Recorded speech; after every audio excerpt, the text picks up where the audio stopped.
Assalamualaikum warahmatullahi wabarakatuh. Halo Sobat Sivitas, kembali lagi di Sudut Sivitas, ruang diskusi tempat kita ngobrol santai seputar dunia perguruan tinggi, teknologi pendidikan, dan berbagai tantangan yang dihadapi kampus saat ini. Di episode kali ini, kita akan membahas tema yang lagi hangat, yaitu dosen cerdas di era AI, strategi mengoptimalkan LMS untuk pembelajaran interaktif dan patuh regulasi.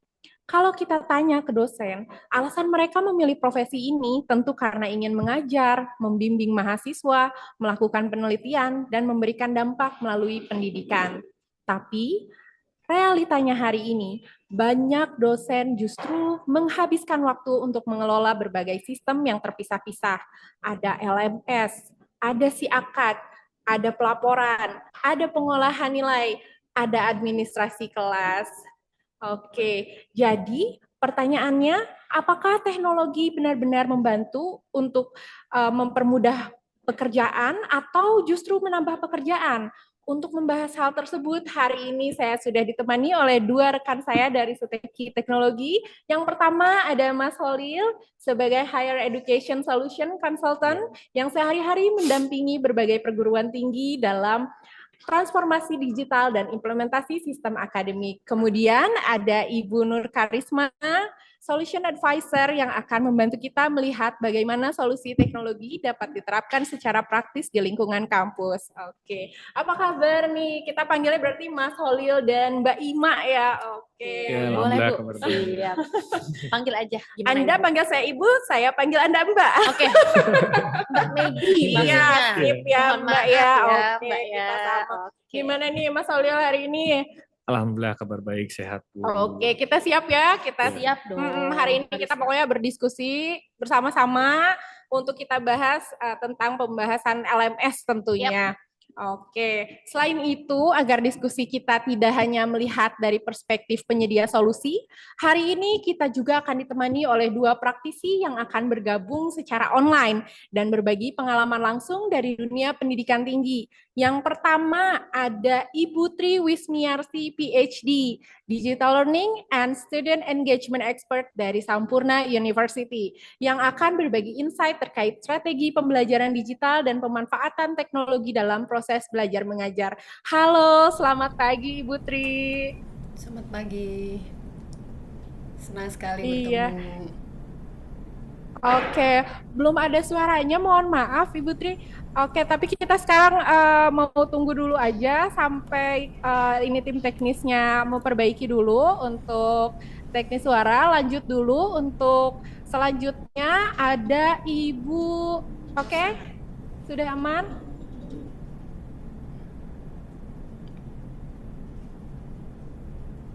Ini ada Bu Rosa, ada. Oke. Oke, dilanjut. Mungkin yang kedua kita sambut dulu ada Ibu Dr. Rosana Wulandari, MM, sebagai Wakil Rektor di bidang akademik Universitas Linggabuana PGRI Sukabumi yang akan berbagi pengalaman serta perspektif dari sisi pengelolaan akademik dan implementasi LMS di perguruan tinggi. Halo, selamat pagi Bu Rosa.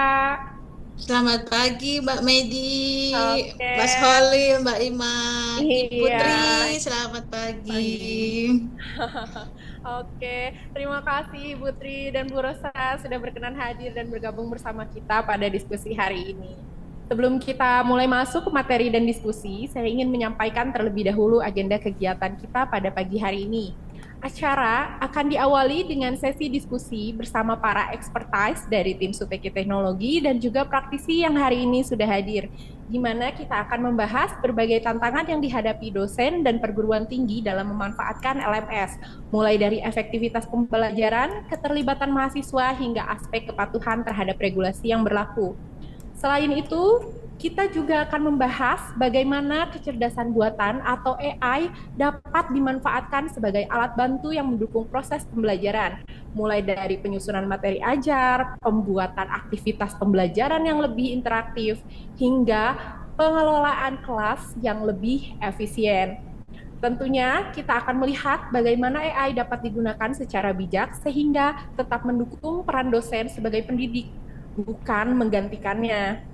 Harapannya melalui diskusi ini Bapak Ibu tidak hanya mendapatkan wawasan mengenai tren dan tantangan yang sedang berkembang, tetapi juga memperoleh strategi praktis yang dapat langsung diterapkan di lingkungan perguruan tinggi masing-masing. Oke, selanjutnya kami juga telah menyiapkan sesi asesmen mandiri yang dapat diikuti oleh seluruh peserta. Asesmen ini dirancang untuk membantu Bapak Ibu melihat sejauh mana pemanfaatan LMS dan ekosistem pembelajaran digital di institusi masing-masing. Hasilnya nanti dapat menjadi bahan refleksi sekaligus gambaran area mana yang masih bisa ditingkatkan. Setelah sesi ini selesai, sesi diskusinya nanti kita juga akan membuka sesi tanya jawab untuk para peserta yang hari ini hadir. Jadi bagi Bapak Ibu yang memiliki pertanyaan, pengalaman maupun tantangan yang ingin didiskusikan, silahkan dicatat terlebih dahulu dan dapat disampaikan pada sesi tersebut. Dan yang tidak kalah menarik, untuk hari ini di penghujung acara nanti kita akan ada sesi kuis interaktif dengan beberapa hadiah menarik yang sudah kami siapkan untuk para peserta yang beruntung tentunya. Jadi pastikan Bapak Ibu mengikuti acara ini hingga selesai. Baik, tanpa berlama-lama lagi, mari kita mulai diskusi kita hari ini. Saya izin membuka dengan pertanyaan sederhana untuk Mas Holil. Jika melihat kondisi perguruan tinggi saat ini, menurut Mas Holil, apa tantangan terbesar yang dihadapi dosen dalam memanfaatkan teknologi pembelajaran, khususnya LMS ini nih, di tengah perkembangan yang begitu cepat? Oke. Untuk tantangannya, jadi sebenarnya karena teknologi itu sekarang geraknya cepat ya Bu ya. Jadi sekarang itu tuntutannya itu dosen juga harus bisa memanfaatkan teknologi gitu. Utamanya juga setelah era COVID itu kan perkembangan teknologi kan video conference, terus kemudian juga materi-materi AI dan juga video-video yang bisa mengemas materi gitu. Nah, jadi tuntutannya akan jauh lebih pressure ke dosennya itu justru ngimbangin mahasiswa atau utamanya Gen Z gitu Bu ya, yang sekarang udah jauh lebih melek teknologi kayak gitu. Nah, jadi tantangannya dosen juga dalam hal mengajar juga jadi perlu bisa memanfaatkan teknologi yang sekarang itu kemajuannya sudah sangat pesat gitu Bu ya. Ya supaya dengan pemanfaatan teknologi itu harus bisa digunakan supaya tujuan atau output pembelajarannya jauh lebih maksimal gitu. Jadi jangan sampai malah jadi hambatan kayak gitu. Betul. Karena sekarang yang canggih bukan cuma sistemnya aja, semua resource itu canggih ya, mau dosennya, mahasiswanya, toolsnya, semua udah serba canggih. Oke, sekarang kita buka dulu untuk pembahasan pertama kali ini di slide 1. Coba tolong tim kita munculkan. Oke. Nah, di sini ini ada kalimat yang cukup menarik ya. Dosen dan pengelola akademik adalah pahlawan pendidikan, tetapi realitas saat ini menempatkan mereka sebagai administrator sistem. Menurut Mas Holil nih, lanjut lagi ya. Apakah kondisi ini memang banyak terjadi di kampus saat ini? Ya, jadi kalau tujuan utama mulia dari dosen memang sebenarnya pengennya mengajar kayak gitu Bu ya. Nah, namun pada saat kenyataan di lapang karena sistem itu terlalu banyak Bu ya. Jadi kalau dulu mah mungkin karena belum adanya teknologi kan ngajar tinggal masuk ke kelas kayak gitu, terus kemudian memberikan materi, mengajar gitu, menyampaikan apa bahan-bahan yang perlu disampaikan kepada siswa, mahasiswa. Nah, sekarang itu sistemnya karena sudah masuk ke era digital, jadi banyak sistem. Pertama sistem presensi gitu kan, di mana bisa menggunakan QR code ataupun misalkan dengan tap ID atau apa gitu kan ya. Terus kemudian sistem presensi lanjut lagi ke sistem penilaian, di mana sistem penilaian itu juga bisa ada otomatisasinya nanti di LMS itu sendiri. Terus kemudian juga untuk sistem pengajaran juga, nanti untuk jadwal dan kelas kuliah itu sebenarnya juga nanti perlu diatur atau diinput datanya di dalam Siakat gitu. Dan tentunya nanti kalau nggak punya SIAKAD juga wajib nanti dilaporkan oleh operator akademik ke dalam Neofeeder gitu. Dan nanti data di dalam Neofeeder itu juga nantinya harus akurat. Apa yang terjadi di lapang itu harus sesuai supaya nanti, karena juga nanti tuntutan dari Kemendikti juga, itu dosen-dosen juga harus wajib melaporkan BKD-nya itu melalui aplikasi Sister gitu. Dan itu juga harus akurat. Nah, selain itu juga ada platform-platform lain untuk Tridharma dosen juga, contohnya seperti Bima, Sinta untuk publikasi penelitian dan lain sebagainya. Nah, itu jadinya itu terlalu banyak sistem di mana dosen jadinya itu akan jadi lebih sibuk untuk proses administrasi di dalam sistem tersebut gitu kan ya. Jadinya karena sistemnya terpisah-pisah gitu kan ya, jadi banyak akun, terus jadi banyak harus tahu gimana cara nginputnya, terus gimana cara melaporkannya, upload berkas-berkasnya. Jadinya ya kurang lebih kalau realitanya di lapang itu dosen jadi lebih disibukkan dengan administrasi atau sistem yang terpisah-pisah, sehingga malah jadinya kegiatan utama pembelajarannya itu malah jadi terabaikan seperti itu. Kebayang sih, berarti sekarang dosen sekompleks itu ya untuk tugas-tugasnya. Iya. Saya tadi yang disebutkan banyak banget ternyata dari yang harus dilakukan ya, bukan cuma pelaporannya mengajar. banyak gitu, Bu, Betul, ya. betul. Oke. Mungkin kita bisa langsung next karena ini sepertinya berkesinambungan dari pembahasan yang tadi ya. Untuk di slide ini ada pembahasan terkait paradoks teknologi pendidikan saat ini. Nah, berarti dari informasi yang tadi nih, saat ini tuh teknologi kan sudah banyak bisa digunakan berarti kalau misalkan dengar dari yang Mas Holis ceritakan tadi, teknologi ini malah mungkin ada sebagian yang berpendapat jika teknologi ini justru merasa semakin banyak sistem, semakin banyak pekerjaannya, seperti itu ya. Iya. Oke, mungkin bisa diberi tanggapan nih terkait dari informasi yang seperti itu. Ya betul, ini jadi paradoks tersendiri sih perkembangan teknologi sekarang itu. Jadi harapannya sebenarnya dengan adanya aplikasi, terus kemudian kemajuan teknologi, itu seharusnya bisa jauh lebih memudahkan gitu kan ya. Apalagi utamanya kan kegiatan mengajar gitu. Nah di mengajar itu kan berarti kalau era dulu manual gitu kan ya tinggal ngajar presensi jalan sendiri gitu kayak zaman saya dulu juga kalau misalkan presensi ya biasanya dosen membagikan kertas presensi tinggal digilir gitu mahasiswanya gitu.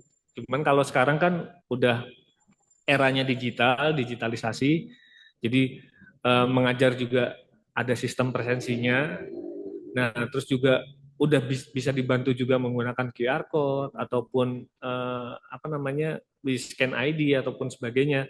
Dan juga apalagi kalau di LMS ya, di LMS itu kalau misalkan presensi juga jika pertemuannya dilaksanakan secara online itu bisa juga secara otomatis ketika mahasiswa aktif di berbagai kegiatan itu bisa langsung otomatis presensinya gitu hadir.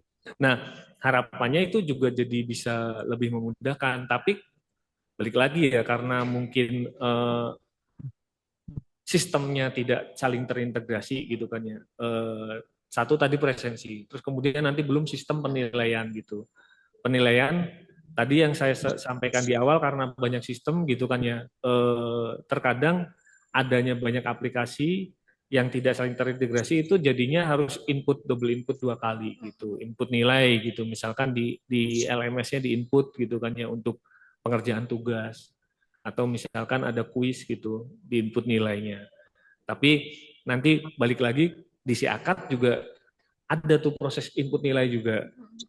Terus ketika pelaporan gitu kan ya, dosen juga harus wajib melaporkan bahwa dosen benar-benar sudah melakukan kegiatan perkuliahan. Jadi harus ada bukti evidence bahwa memang benar ada melakukan perkuliahan, ada presensinya, terus kemudian dosen juga melaporkan sudah menginputkan nilainya kayak gitu. Dan itu semuanya itu harus akurat dan saling terintegrasi dan harus sesuai lah ya intinya.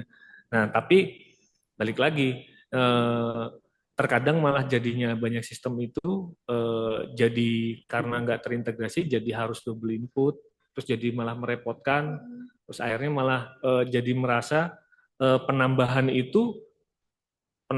aplikasi Siakat, penambahan aplikasi LMS itu kok jadi kayak malah, aduh saya jadi harus banyak mengakses banyak akun nih kayak gitu, terus jadi malah repot ini kayak gitu kan ya, karena balik lagi ketersediaan sistem juga harus sesuai dengan kebutuhan dan juga harus sesuai dengan tujuan awalnya. Tujuan awalnya ingin mempermudah ya harusnya jauh lebih simpel dan lebih dimudahkan dalam hal tersebut. Nah, harusnya seperti itu sih. Oke, berarti memang harusnya tuh sesuai ekspektasi lah dari penggunaan sistem ini sebagaimana harusnya gitu kan. Betul, Bu. Oke, Kalau oke. double input lagi gitu kan ya, saya udah input di LMS, kenapa di Siakatnya belum masuk kayak gitu. Terus dan Iya. di situ bisa jadi nanti tiba-tiba ada nggak sinkron gitu. Di LMS di inputnya A, di Siakatnya B, di orang C gitu kan. Nah, itu kan malah jadi muncul masalah baru malah di situ. Gitu. Oke. Nah, saya jadi lebih penasaran lagi nih mengenai detail-detail informasi gimana sih seribet apa gitu keadaan di lapangan gitu kan Iya. ketika prosesnya seperti itu gitu. Nah, mungkin di sini dari Bu Rosa bisa bantu nih memvalidasi apakah kondisi seperti ini pernah dirasakan juga nih di kampus Ibu ketika sebelum mengimplementasi dari LMS-nya, mungkin terkait proses pembelajaran yang masih tersebar di berbagai platform tadi, atau mungkin kalau manual juga kan setiap dosen pasti punya filenya tersendiri dan nanti harus dikumpulkan jadi satu gitu kan. Nah, untuk monitoring aktivitas mahasiswa yang tadi disebutkan belum dari absensinya, dari kegiatan penilaian dan lain sebagainya. Atau tantangan dosen ini gimana dalam mengelola materi ketika memang belum ada sistem LMS. Oke, kita undang sekarang dari Bu Rosa untuk kasih informasi-informasi nih, sharing-sharing pengalamannya ketika belum menggunakan LMS waktu itu se-chaos apa sih Bu? Oke, silahkan Ibu. Baik, terima kasih Mbak Medi. Betul banget gitu ya. Jadi memang karena kami di Universitas Lingga PGRI Sukabumi pun masih baru penggunaan LMS ini, tetapi ini mungkin saat yang paling serunya kayaknya gitu ya Mbak ya. Iya. Di mana ya awalnya begitu. Jadi paling serunya ini antara belum kami memang menghadapi juga dosen-dosen yang tidak semuanya sama, yang memang memahami teknologi, akrab dengan teknologi, itu juga menjadi tantangan kami. Jadi eh, tadi yang disampaikan Pak Holil seperti itu, di saat kita COVID kita menggunakan berbagai macam platform sehingga mereka sudah nyaman di situ gitu. Dan untuk mengajak mereka untuk memasuki ke LMS ini juga mereka kan perlu belajar, mereka perlu masuk, dan saya harus bisa meyakini bahwa LMS ini menjadi solusi loh, menjadi membantu gitu untuk administrasi si dosen itu sendiri. Nah, bagaimana saya harus bisa memberikan garansi kepada dosen-dosen yang lain ketika saya tidak mengimplementasikan ini gitu kan. Nah, jadi hal ini pasti saya lakukan, dan ini menjadi tantangan, dan saya mengatakan ini akan menjadi lebih mudah gitu. Ini akan menjadi lebih mudah untuk Bapak Ibu dosen gunakan. Memang tidak semudah membalikan tangan, hanya memang kita perlu perlu kita maintain juga dosen-dosennya, karena memang dosen-dosennya tadi yang sudah nyaman dengan platform tertentu, mereka enggan pindah gitu, dan anak-anak tetap di platform yang lama. Tetapi saya lihat kebetulan juga di sini saya diamanahi untuk kontrol dosen-dosen, saya juga bisa melihat mengapa dosen-dosen ini belum masuk ke LMS gitu, atau mereka juga ada tantangan-tantangan apa, karena kalau di lapangan pun untuk dosen-dosen yang senior ini terutama Mbak, mereka sudah nyaman dengan kesehariannya, nyaman dengan materinya tanpa ada pengembangan gitu. Itu yang paling luar biasa gitu mungkin Mbak Medi.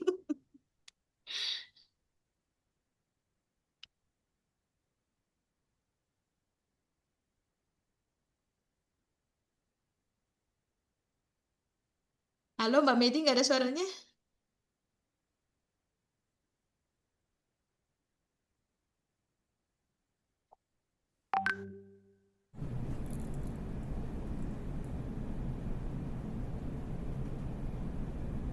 Suara hilang. Iya Mbak Medi, suaranya hilang.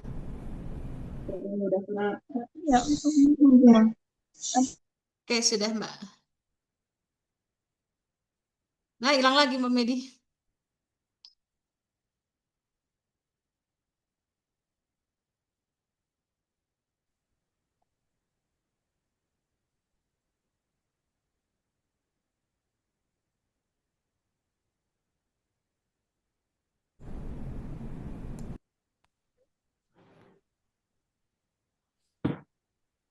Sudah ada? Udah ada. Oke, aman ya. Terima kasih berarti Bu Rosa atas insight yang sudah dibagikan. Saya rasa yang disampaikan Bu Rosa memang cukup relevan dengan kondisi yang masih dialami banyak perguruan tinggi saat ini, bahwa tantangannya memang bukan soal ketersediaan teknologi, tapi juga bagaimana proses pembelajaran dapat dikelola lebih efektif, terukur, dan juga tetap nyaman bagi dosen maupun juga bagi mahasiswa gitu kan ya Bu ya. Oke, kita lanjut mungkin ke next slide mengenai audit mandiri. Ya, di sini ada audit mandiri di tahap mana kampus ada berada. Oke, baik Bapak Ibu, sebelum kita melanjutkan diskusi, kami mengajak seluruh peserta untuk mengikuti asesmen mandiri yang sudah kami siapkan. Asesmen ini bertujuan untuk membantu Bapak Ibu melihat posisi kampus saat ini dalam pemanfaatan LMS. Karena seringkali pertanyaannya bukan lagi apakah kampus sudah memiliki LMS, melainkan sejauh mana LMS tersebut benar-benar dimanfaatkan untuk mendukung proses pembelajaran. Silahkan Bapak Ibu scan QR code yang sudah muncul di layar dan mengisi asesmen sesuai dengan kondisi yang paling menggambarkan kampus masing-masing. Tidak ada jawaban benar atau salah, karena tujuannya adalah refleksi dan evaluasi bersama. Sambil Bapak Ibu mengisi asesmen tersebut, saya nih mau mengajak Mas Solil untuk berdiskusi kembali ya, Mas Solil. Oke, dari pengalaman selama ini mendampingi berbagai perguruan tinggi ini, kayaknya udah ratusan lebih yang sudah didampingi ya selama ini oleh Mas Solil, terkait bagaimana kita bisa menilai pemanfaatan LMS di kampus tersebut sudah berada di tahap optimal, bukan lagi sebagai formalitas, yang penting ada LMS gitu. Iya. Oke, silahkan. Ya, baik. Jadi selama ini kita juga sudah ada mendampingi beberapa banyak kampus ya Bu ya, pengimplementasian LMS gitu. Dan memang kendalanya beragam. Tapi utamanya tadi sama dengan yang disampaikan oleh Bu Rosa tadi ya. Nah, tantangannya ya kembali lagi di mengubah habit atau kebiasaan dari dosen gitu, yang sudah, apalagi yang sudah merasa nyaman dengan penggunaan atau gaya mengajar sebelumnya kayak gitu. Nah, kalau boleh dibilang ya di sini juga kalau untuk yang belum optimal ya betul tadi disampaikan Bu Rosa tadi bahwa ternyata dosen masih belum familiar terhadap LMS-nya dan juga belum optimal menggunakan gitu. Ya mungkin tapi balik lagi karena adanya kurangnya dukungan teknis juga ya bisa jadi ya. Kalau misalkan ngambil LMS yang sifatnya subscribe atau berlangganan itu tentunya kan nanti akan jauh lebih enak kalau menurut saya karena nanti akan ada dukungan teknis gitu kan ya. Selain dari ada dukungan teknis dari tim IT kampusnya sendiri, itu juga nanti ada dukungan teknis dari vendor penyedia layanan aplikasinya kayak gitu. Nah, itu nanti akan jauh lebih terbantu itu bagaimana cara pengoptimalannya gitu kan ya. Nah, untuk LMS sendiri sebenarnya kalau di lapang pengimplementasiannya itu saya bilang ada gitu kan ya dosen yang sudah melek gitu kan ya dan berhasil mengoptimalisasikan fitur-fitur yang ada di dalam LMS-nya gitu kan ya sehingga nantinya pembelajaran itu jadi bisa lebih mandiri kayak UT gitu kan mahasiswanya itu kan bisa mandiri tiap pertemuannya itu tinggal dia bisa ngecek di dalam aplikasi LMS-nya, dia bisa belajar secara mandiri, dosen tinggal ngecek monitoring gitu kan ya, apakah pembelajaran ataupun bahan ajar dan juga evaluasi di dalam proses belajar mengajarnya itu sudah optimal, materi-materi yang akan disampaikan gitu kan ya, sudah berhasil bisa diserap sepenuhnya oleh mahasiswa sehingga pada saat ujian pun nanti mahasiswa bisa mengerjakan apa yang seharusnya ilmu yang mereka dapatkan kayak gitu. Nah itu juga balik lagi ya, kadang ternyata ada beberapa dosen ataupun beberapa prodi yang masih menerapkan LMS itu hanya sebagai pengganti tatap muka yang tadinya masuk ke kelas tatap muka secara langsung, terus kemudian diubah jadi kelas online, di mana kelas online-nya itu cuma diubah menjadi pertemuannya yang tadinya tatap muka langsung jadi tatap muka secara layar gitu ya, via Zoom atau via Jimit kayak gitu. Nah itu jadinya tuh Ya kalau saya boleh sebut itu sebenarnya online dalam tanda kutip karena cuma pemindahan cara tatap mukanya aja Iya, gitu. iya. Sedangkan LMS itu sebenarnya kalau bisa dioptimalisasi gitu kan ya, itu jauh lebih bisa lebih Powerful. advance lagi gitu proses pembelajarannya di mana forum, terus kemudian nanti tugas eh, baik itu tugas individu maupun tugas kelompok bisa dikelola melalui LMS, nanti sistem penilaiannya juga nanti bisa otomatis kayak gitu Bu ya. Terus kemudian juga nanti adanya kuis supaya bisa memastikan apakah materi ajar yang di-upload di dalam LMS itu baik itu berupa file apa namanya file PDF atau misalkan file audio ataupun file video gitu kan ya. Ini dosen mau memastikan oh ternyata dari kuis ini harapannya si mahasiswa itu bisa menjawab gitu. Kalau misalkan dari kuis itu nilainya bagus bisa menjawab berarti artinya bahwa materi yang disampaikan lewat bahan ajar itu sudah tersampaikan gitu, sudah terserap ke mahasiswa. Nah, terus kemudian aktif di dalam forum, terus kemudian nanti juga ujian UTS atau UAS-nya itu kalau misalkan dioptimalisasi juga bisa nanti semacam CBT, nanti di CBT-nya juga sudah bisa diotomatisasi menjadi langsung muncul skor nilainya, jadi dosen juga nggak perlu manual lagi periksa kayak gitu Bu ya. Nah itu kalau misalkan tahapan sampai kalau kita bilang optimal itu harusnya pembelajarannya itu seharusnya tatap mukanya itu dari misalkan satu semester itu misalkan 16 pertemuan gitu. Jadi cukup di 2 pertemuan aja sebenarnya gitu. Jadi proses pembelajarannya akan jauh lebih simple gitu kan ya karena sistem pembelajarannya bisa blended baik itu sinkronus ataupun asinkronus tatap muka ataupun mahasiswa secara mandiri gitu belajarnya melalui bahan ajar yang sudah dilengkap ada di dalam LMS kayak gitu. Nah itu kalau misalkan optimal penggunaannya tentunya harus didukung juga dengan LMS gitu Bu ya yang bisa mewadahi pengelolaan data terkait materi, presensi dan sistem penilaian yang saling terintegrasi ya supaya harapannya nggak ada double input lagi Bu ya di dalam si akad diinput lagi di dalam LMS-nya diinput lagi nanti ketika pelaporan input lagi. Nah itu kalau didukung dengan aplikasi yang saling terintegrasi juga itu jauh lebih akan membantu dosen dalam mengurangi beban kerja administratif di dalam penyesuaian aplikasi dan penggunaan aplikasinya. Apalagi nanti kalau LMS-nya ada dashboard-nya gitu kan ya Bu ya. Jadi di dalam dashboard itu dosen jauh jadi lebih mudah memantau oh ini mana nih mahasiswa yang kurang gitu kan ya. Oh ini mahasiswa yang rajin kayak gitu sehingga proses penilaiannya pun jadi bisa lebih beragam gitu berdasarkan tingkat keaktifan mahasiswanya. Nah seperti itu. Beda kalau misalkan nanya formalitas ya biasanya nih ya Bu. Saya kadang juga sering kepo nanya gitu kan ya ketika kunjungan ke kampus menanyakan implementasi LMS-nya gimana. Saya nanya kadang-kadang gimana ada kelas online gak gitu, ada kelas blended gak? Oh ada Pak kelas online. Terus gimana penerapan kelas online-nya?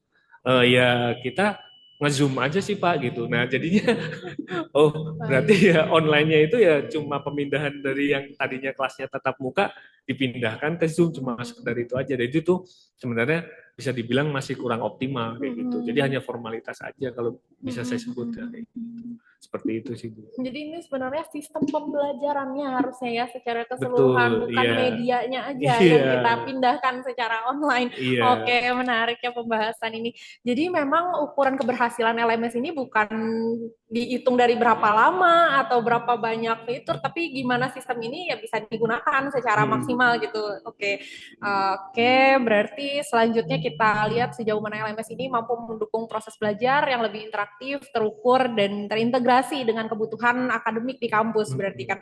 Oke, selanjutnya nih saya akan minta perspektif dari Bu Tri. Saya ingin minta Ibu Tri sharing mungkin pengalaman Ibu mendampingi proses pembelajaran digital saat ini. Menurut Ibu seperti apa nih kampus yang sudah berhasil memanfaatkan LMS secara optimal? Atau saya yakinnya sebenarnya insya Allah sih Ibu Tri sudah mengoptimalkan sistem pembelajaran ini. Karena memang sebelumnya saya pernah diskusi dengan Bu Tri dan pembelajarannya itu sangat menarik. Waktu itu pernah sharing ya Bu ya, beberapa sudah dibagi kayak ada pre-class, in-class, dan satu lagi Pak. Boleh mungkin Bu langsung diceritakan aja gimana sistem pembelajarannya saat ini, silahkan. Baik, terima kasih. Jadi saya Triwismiarsi, saya dari Sampurna University atau Universitas Sampurna. Nah, kebetulan kami memang sudah menggunakan LMS, ya, sistem pembelajaran yang digital. Itu sudah cukup lama ya, dan itu menjadi keharusan. Jadi semua harus menggunakan sistem yang sama dan kemudian distandarkan pula gitu. Jadi misalnya nih bagian homepage-nya itu memang sudah dibuatkan desain khusus dan kita nggak boleh aneh-aneh nambah-nambah apa namanya covernya atau apanya gitu. Nah, kemudian memang sistem itu digunakan buat kami para dosen dalam proses pembelajaran gitu kan. Jadi di situ kami pasti akan memberikan sumber atau resources untuk mahasiswa belajar, apakah dalam bentuk slides ya, apakah dalam bentuk video, apakah dalam bentuk katakan buku teks gitu. Nah, jadi banyak sekali atau link-link pembelajaran yang memang bisa diakses oleh para mahasiswa. Dan kita selalu memegang yang namanya hak cipta ya, jadi jangan sampai nanti kita kasih link yang sebenarnya tidak boleh diakses gitu. Jadi kita pastikan bahwa itu memang tidak melanggar hak cipta. Nah, harus ya semuanya. Jadi itu akan katakan misalnya sebelum pembelajaran itu berlangsung, maka paling tidak seminggu sebelum pembelajaran berlangsung itu pasti akan udah dicek oleh atasan, atau misalnya di prodi itu ada kaprodi yang akan mengecek. Kemudian nanti ada juga kami punya yang namanya satu pusat pembelajaran disebut dengan CETL. CETL adalah Center for Education Training and saya lupa satu lagi ya. Nah, pokoknya itu pusat pembelajaran, jadi yang mengatur bagaimana pembelajaran di universitas. Nah, mereka punya sistem juga untuk checking apakah jadi kalau kaprodi itu checking dari segi silabus misalnya, kontennya seperti apa. Nah, CTL ini melihat dari sistemnya. Jadi apakah kita sudah upload atau kita sudah memberikan tampilan yang sesuai dengan standar ya. Kemudian hal-hal seperti itu. Nah, itu ada banyak sekali, apakah linknya itu bisa diakses ya, apakah linknya itu sudah benar, apakah kita betul memberikan tampilan yang mudah untuk mahasiswa. Jadi itu ada satu laporan yang harus kita sampaikan, namanya beginning. Jadi sebelum itu dimulai itu udah ada sistem yang disampaikan oleh CETL. Nanti setelah selesai juga begitu, jadi beginning and end namanya. Jadi memang semua itu dibuatkan gitu ya. Nah, di sini lecturer atau dosen harus ya, nggak bisa enggak. Jadi harus ngikut. Udah gitu kalau orang yang belum tahu itu pasti akan diajarkan gitu. Pengajarannya juga bisa dia belajar sendiri, jadi didaftarkan. Di awal pasti mereka harus belajar sendiri. Nanti kemudian kalau ada pertanyaan, mereka bisa hubungi yang namanya si TL tadi. Nah, tadi dikatakan gitu kan bahwa yang namanya pembelajaran menggunakan LMS seperti ini itu sebenarnya sangat membantu dalam arti luas banget ya. Jadi kita nggak pusing gitu kan harus buka textbook, harus ini, harus itu, semua itu sudah dipusatkan di dalam satu wadah yang memang mudah diakses oleh mahasiswa. Hal lain lagi, misalnya tadi kan dibilang ini kayak kuliahnya cuma pindah gitu ya. Sebenarnya ini bikin kita jauh lebih fleksibel. Memang kita selalu harus mentaati ketika mengajar, pasti kan kita harus ada ya sesuai dengan jam. Tapi manakala misal ada kan ya bulan-bulan yang liburnya banyak sekali tuh, sehingga itu pembelajaran jadi kalendernya itu mulur gitu. Nah, dan itu terjadi di semua mata kuliah misalnya. Untuk pengaturan jamnya akan sulit, padahal kita sudah punya timetable yang harus selesai. Nah, ini ada kebijakan misalnya di tempat kami, mau online atau hybrid ya, itu pun juga bisa. Misalnya kalau online itu kan kita dalam satu waktu yang sama gitu ya, jadi dosen ada di tempat lain, mahasiswa di tempat lain. Tapi kalau misalnya kita bisa lakukan itu namanya sinkronus gitu kan, tapi juga bisa kita lakukan secara asinkronus. Nah, di sini kita harus menyediakan tuh yang namanya pembelajaran, materi pembelajaran dengan cara asinkronus. Jadi sudah ada video-video yang memang sudah bisa diakses oleh mahasiswa, dan mereka memang diharuskan untuk belajar sebelum kelas dimulai. Jadi tadi dikatakan ada yang namanya pre-class, kemudian ada yang namanya in-class, kemudian ada yang namanya post-class. Nah, itu adalah tugas mahasiswa untuk cek. Tugas kami di sini mendesainkan, menyampaikan semua materi-materi yang memang harus ditampilkan di sana. Nah, enaknya kan kalau misalnya kita misalnya kapan gitu ya tuh saya sempat harus kegiatan PKM. Nah, kegiatan PKM harus ada di tempat yang lain gitu karena agak jauh lagi di luar kota. Nah, itu saya dapat izin, oke, kita boleh asinkronus gitu. Ya udah, kalau asinkronus berarti kan udah ada barang semua materi pembelajaran, video udah lengkap. Iya. Hanya kita nggak bisa tanya jawab secara langsung dalam satu waktu yang bersamaan itu. Tapi materi katakan slide sudah ada. Kalau mereka masih mau nanya, itu ada ruang diskusi yang bisa disampaikan walaupun kita nggak bisa jawab dalam waktu yang langsung bersamaan gitu ya. Tapi kita masih bisa teks gitu kan, masih bisa type. Jadi mereka masih tetap bisa terima informasinya. Itu mungkin yang bisa saya sampaikan. Oke, sangat menarik ya Putri. Terima kasih untuk Sama-sama. insight-nya. Jadi ini menjadi acuan ya untuk institusi lain atau untuk dosen lain. Jadi mungkin yang saya highlight ini pertama adalah standarisasi dulu sistemnya kan seperti itu dari mungkin instansi yang ada di Bapak Ibu. Setelah itu mungkin bisa rules-nya juga disesuaikan supaya semuanya juga sepakat dan sama-sama gitu semuanya untuk improvement dari sistem yang ada saat ini. Oke, selanjutnya mungkin saya ingin mendengar perspektif berbeda dari Bu Rosa untuk perubahan yang paling terasa nih di institusi Bu Rosa saat ini ketika sudah implementasi LMS dan digunakan secara optimal oleh dosen dan mahasiswa itu poin-poin yang paling bisa diangkatnya apa nih Bu untuk di-sharing ke teman-teman, ke rekan-rekan lain yang baru mau mengoptimalkan LMS juga gitu. Oke, silahkan Bu Rosa. Baik, Mbak Mei. Jadi kalau dari institusi kami memang tadi belum secanggih Putri ya, karena memang kami baru beginner untuk menggunakan LMS.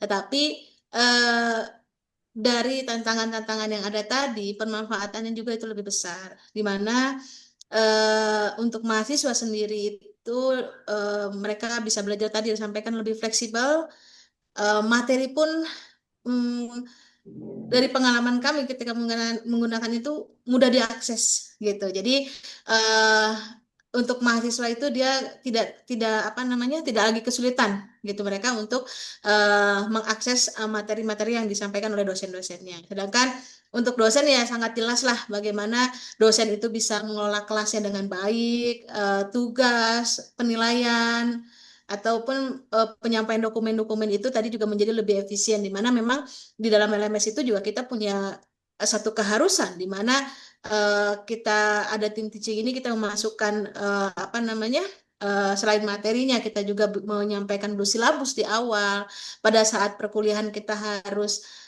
apa namanya memulai perkuliahan dan membuat di akhir itu kita membuat laporan untuk mengakhiri kelas kuliah itu kita harus melaporkan apa saja kegiatan-kegiatan kita itu menjadi eh, satu budaya yang baru, tetapi dia juga membantu bagaimana sih sebetulnya administrasi dosen itu harus dilakukan. Karena kalau yang dulu dilakukan ya tadi kita hanya mengajar, bertemu di kelas, tanya jawab hanya seperti itu. Sedangkan pengelolaan biasanya itu dilakukan oleh dosen nanti gitu ya. Apalagi kalau yang paling sulit itu kan sebetulnya adalah ketika kita melakukan evaluasi tantangan di kami itu adalah bagaimana dosen untuk mengumpulkan atau memberikan nilai gitu Mbak. Jadi ini dosen harus dikejar-kejar kenapa nilainya belum masuk, kenapa nilainya belum ada gitu. Itu sangat-sangat luar biasa kami kerja keras ketika harus apa namanya sekonvensional dulu gitu. Kalau sekarang kita lebih lebih apa namanya lebih mudah gitu. Kita tinggal lihat saja,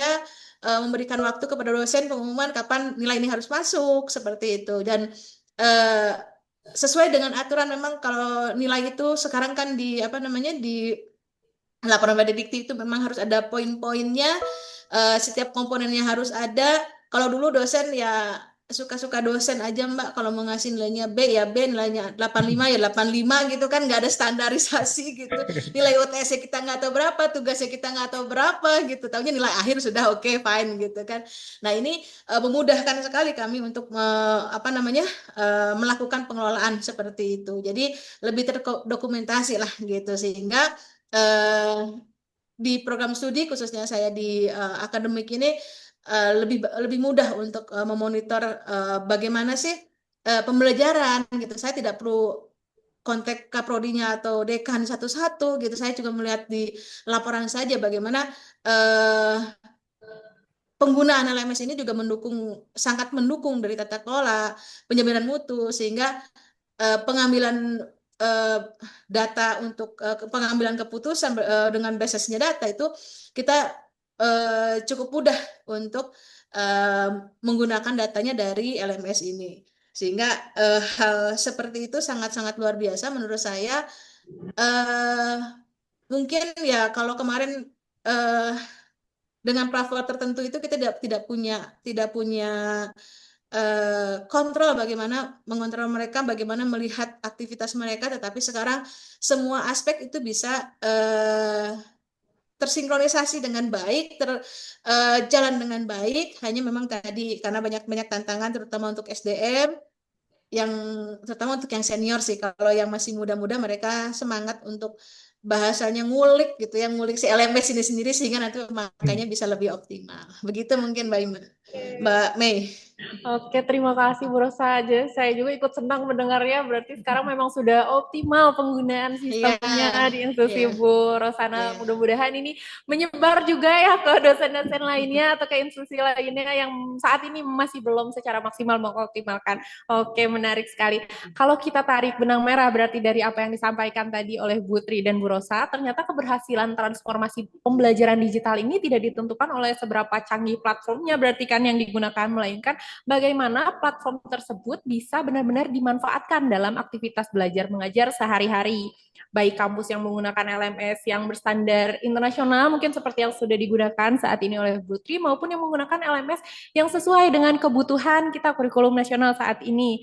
Jadi indikator keberhasilannya ternyata relatif sama antara dua apa namanya platform ini. Kan yang pertama ini mungkin dosen aktif memanfaatkan LMS dalam proses pembelajaran, lalu mahasiswa terlibat dan berpartisipasi secara aktif. Selanjutnya, seluruh aktivitas pembelajaran terdokumentasi dengan baik, dan yang tidak kalah penting, kampus memiliki data yang dapat digunakan untuk monitoring, evaluasi, dan pengambilan keputusan. Artinya, tujuan akhirnya bukan sekedar memiliki LMS, tetapi membangun ekosistem pembelajaran yang lebih efektif, terukur, dan berkelanjutan. Oke, saya lihat di sini di kolom komentar sudah banyak yang mengisi ya. Sebelum kita melanjutkan ke sesi berikutnya, kami mau mengucapkan terima kasih dulu kepada seluruh Bapak Ibu yang sudah meluangkan waktu untuk mengisi asesmen mandiri yang telah kami sediakan. Partisipasi Bapak Ibu sangat berarti bagi kami karena data dan masukan yang diperoleh dari asesmen ini akan kami gunakan sebagai bahan analisis untuk memahami kondisi, kebutuhan, serta tantangan perguruan tinggi dalam pemanfaatan LMS dan transformasi digital pembelajaran. Tentu seluruh data akan kami olah secara agregat dan digunakan untuk pengembangan insight, program edukasi, serta solusi yang lebih relevan dengan kebutuhan perguruan tinggi di Indonesia. Semoga hasil asesmen ini juga dapat menjadi bahan refleksi bagi Bapak Ibu untuk melihat posisi dan peluang pengembangan pembelajaran digital di institusi. Oke, kita bisa next ke slide yang selanjutnya. Oke, ini ada menghilangkan friksi administratif. Waduh, secara paripurna ya. Oke, kalau kita jujur nih, kata yang paling sering muncul di kampus yang belum optimal dalam memanfaatkan LMS adalah input lagi, upload lagi, sinkron lagi. Tadi juga sesuai yang sudah di-mention ya oleh Mas Solil. Padahal tujuan teknologi kan seharusnya memang membuat pekerjaan menjadi lebih sederhana. Oke, Mas Solil, jadi seberapa besar nih dampak sistem yang tidak terintegrasi yang tadi disebutkan itu terhadap pekerjaan sehari-hari dosen dan pengelola akademik? Mungkin tadi udah dibahas, tapi kita lebih meng-highlight lagi poin ini sekarang supaya yang lain tuh benar-benar terbuka dan aware juga terkait permasalahan ini gitu, Mas Solil. Oke, Oke, silahkan. ya baik, terima kasih. Nah, jadi untuk friksinya sendiri tuh sebenarnya ya tadi ya balik lagi di proses dalam tahap proses pembelajarannya itu kan ya. Tentunya kan kita kan sekarang karena bicaranya tentang optimalisasi LMS gitu kan ya. Nah, kan lebih baik kalau misalkan data-data yang ada pengelolaannya itu di dalam aplikasi LMS dalam proses pembelajarannya itu saling terintegrasi satu sama lain karena balik lagi kan tuntutan dosen juga itu juga harus ada wajib pelaporan. Nah, jangan sampai nanti antara realisasi proses pembelajaran dari tiap-tiap pertemuan yang sudah disusun gitu kan, baik dari RPS-nya, terus kemudian nanti dari silabusnya, terus kemudian juga setelah ada proses pembelajaran tiap-tiap pertemuannya itu kan ya, ada administratif presensi perkuliahannya, terus kemudian nanti untuk nilai-nilai tugas, nilai ujian, kuis dan lain sebagainya, itu karena tidak saling terintegrasi jadi oh nih sebenarnya di LMS sudah selesai nih gitu. Ternyata di si akad harus diinput lagi gitu kan ya presensinya, BAP-nya kayak gitu. Karena nanti balik lagi operator akademik juga nanti wajib melaporkan kegiatan nanti yang efeknya dampaknya ke BKD dosen juga gitu ya. Nanti harus ada pelaporan ke Neofeeder di mana itu juga harus saling apa namanya saling terintegrasi dan harus akurat sesuai gitu kan ya antara realisasi proses pembelajarannya dengan yang akan dilaporkan ke PD Dikti gitu. Balik lagi. Nah, karena ada banyaknya sistem, kalau tidak saling terintegrasi itu juga nanti jadi rentan terjadinya ketidaksesuaian atau perbedaan. Misal nilai gitu kan ya. Apalagi ini nilai gitu, menyangkut nilai ini agak sensitif juga biasanya mahasiswa gitu kan ya. Kok saya sudah mengerjakan tugas di ujian di LMS saya ujian kuisnya nilainya bagus. Kok ketika lihat di siakat gitu kan ya di transkrip kan kalau di LMS nggak ada transkrip ya Bu ya.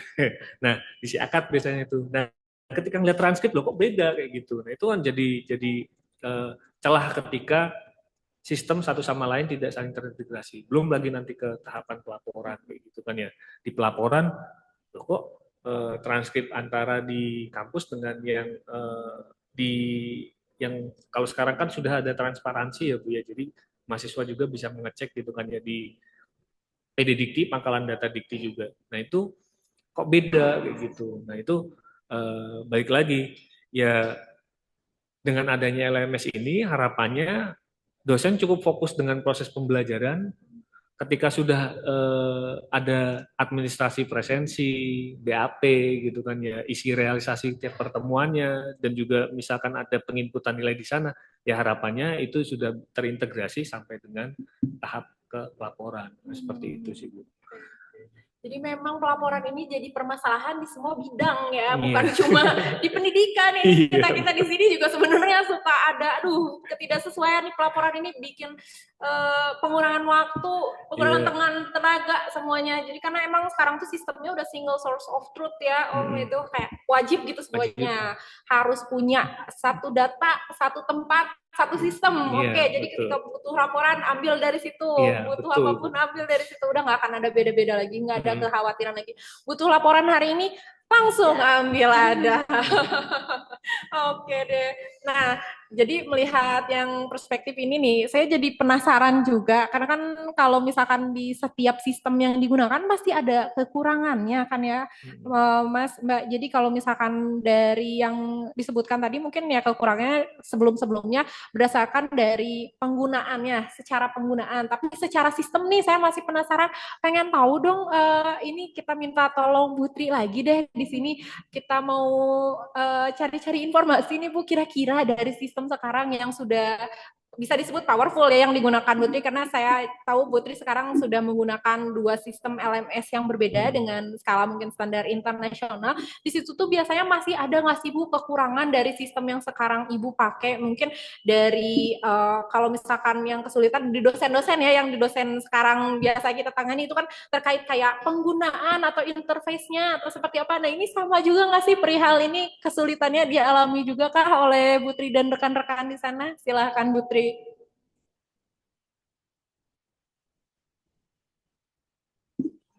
Oke, sebentar Bu, masih ada belum ada suaranya. Baik, Oke. mohon maaf. Oke. Ya, jadi tentu di sini tantangannya adalah kalau kita tidak terbiasa dan kita tidak mau belajar hal yang baru, itu menjadi satu tantangan yang berat gitu ya. Nah, tapi kembali lagi bahwa setelah kita mau meluangkan waktu, kemudian kita belajar, memahami, maka dengan cara itu justru akan lebih memudahkan pekerjaan sebenarnya. Contohnya di prodi kami ya, saya di prodi manajemen, kebetulan kan program ini ada kerjasama dengan UA, University of Arizona, itu untuk prodi S1. Kemudian untuk prodi S2-nya kita bekerja sama dengan Arizona State University. Jadi itu dua universitas yang berbeda sebenarnya. Yang satu UA itu adalah yang private atau yang swasta, sementara ASU atau Arizona State University itu yang universitas negerinya. Kemudian ada pelajaran GENET, yaitu General Education, karena kita mengacu kepada satu pendidikan yang berpusat di Amerika, jadi kami mengacu ke Amerika, maka ada yang namanya General Education. Nah, General Education ini seperti MKDU kali ya, cuman lebih banyak lagi karena diterapkan untuk 4 semester. Nah, itu punya LMS yang lain ya, jadi Janet itu punya General Education, itu punya LMS sendiri. Kemudian kami di Sampurna University kami menggunakan yang namanya Canvas. Kemudian Arizona UA, University of Arizona, itu menggunakan yang namanya G2L. Nah, itu caranya berbeda. Tapi kembali lagi, kita di sini tentu mengikuti pedoman atau aturan yang ada. Biasanya tampilan untuk dosen itu pasti akan lebih complicated. Mengapa? Karena kita menggunakan fitur yang lebih banyak kan. Jadi misalnya nih kita mau mendesain pembelajaran sebelum kelas gitu ya, maka itu ada satu tampilan tersendiri, misalnya ada modul namanya. Kemudian kita juga ingin menggunakan katakan penilaian atau assignment juga macam-macam. Ada assignment dalam bentuk dokumen, ada assignment dalam bentuk quiz misalnya. Kemudian ada juga misalnya diskusi dengan mahasiswa. Nah, itu misalnya kita minta mereka memang mendiskusikan gitu.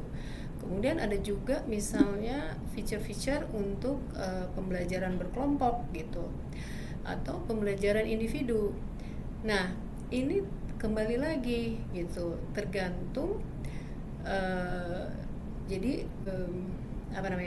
tentunya di sini kan kita pada waktu membuat rencana pembelajaran itu kita sudah mendesain apa sih yang mau kita gunakan. Kembali lagi bahwa untuk dosen justru kita disediakan banyak sekali features. Nah, features apa yang mau kamu pakai? Bahkan untuk di 2L misalnya, mereka menggunakan Turnitin, bukan Turnitin hanya untuk mencek similarity ya, dan juga AI, tapi mereka juga menyediakan lembar untuk menilai gitu. Jadi ini khusus ya memang kalau penggunaan Turnitin. Canvas kami juga sudah menggunakan Turnitin. Nah, jadi kembali lagi gitu kan, ini juga dikaitkan dengan yang namanya OBE ya, kalau nggak salah kita harus ikut OBE itu. Nah, itu ada gitu, kita pada waktu membuat penilaian maka kita harus sudah kan satu prodi atau bahkan universitas sudah punya panduan. Kalau prodi manajemen misalnya kita punya berapa PLO ya, program learning outcome mau berapa banyak, kemudian ada SLO ya. Nah, itu mau berapa, kemudian nanti ada sub SLO. Nah, pada waktu kita akan menilai maka itu harus dikaitkan PLO-nya yang mana, kemudian SLO-nya yang mana, SL. dikaitkan dengan rubriknya. Nah, dengan begitu nanti pada waktu kita menilai itu semua sudah ada di dalam lembar yang memang disediakan, sudah kita desain ya. Dosen di sini tugasnya memang mendesainkan gitu, membuat satu lembaran yang memang disesuaikan dengan tadi ini assignmentnya. Misalnya kalau assignmentnya kita katakan sebagai signature assignment ya, yang mau diukur apa nih PLO-nya gitu, kemudian SLO-nya apa. Nah, nanti ada gradingnya kan, apakah itu katakan tidak memenuhi gitu ya. Kemudian apakah memenuhi, kemudian apakah melampaui, kemudian ada yang namanya mastery, itu kita ada 4 gitu ya, grading itu 4. Nah, sama nanti pun kalau mau ditarik gitu kan, katakan ini nanti di akhir pembelajaran itu akan kelihatan. Jadi gambarnya di kelas ini berapa banyak yang sudah mencapai gitu. Itu udah disediakan tuh di dalam LMS gitu. Jadi kan kita lebih enak ya sebenarnya, juga buat pengelola itu akan lebih gampang. Nah, apa namanya, untuk student kita nggak sama tuh tampilannya. Buat student biasanya akan lebih sederhana. Mereka butuhnya apa sih? Kan mereka nggak butuh tahu misalnya ada kebijakan ini, kebijakan itu gitu kan ya. Yang pokoknya yang bagian dapur itu adalah untuk dosen. Yang biasa kalau dapur kan tampilannya ribet gitu kan. Bahkan kalau orang Indonesia ada dapur kotor, ada dapur bersih gitu. Nah, untuk mahasiswa pasti dikasih yang jauh lebih sederhana.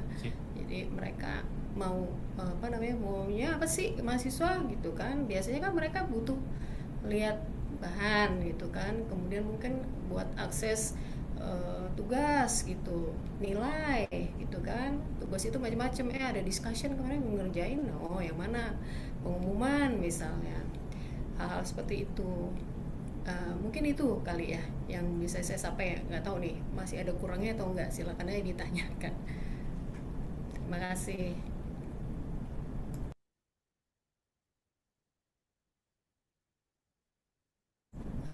Suaranya hilang ya.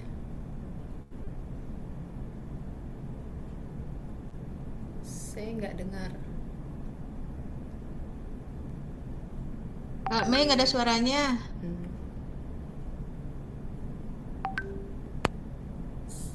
Oke, Oh sudah ya, ada ya. udah. Ya. Oke, oke, oke.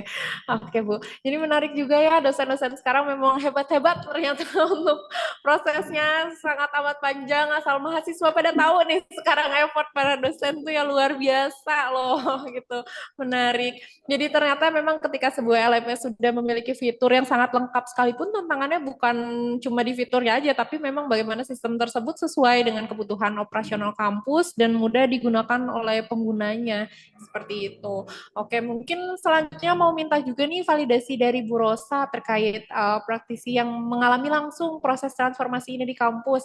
Tadi juga sudah disebutkan bahwa kelebihan LMS yang sekarang sudah dirasakan dari perbandingan sebelumnya belum menggunakan LMS. Mungkin sekarang bisa lebih di-highlight lagi nih fitur yang paling membantu Bu Rosa dalam kegiatan sehari-hari pembelajaran. Itu apa ya Bu ya dari LMS yang sekarang digunakan. Oke, silahkan Bu Rosa.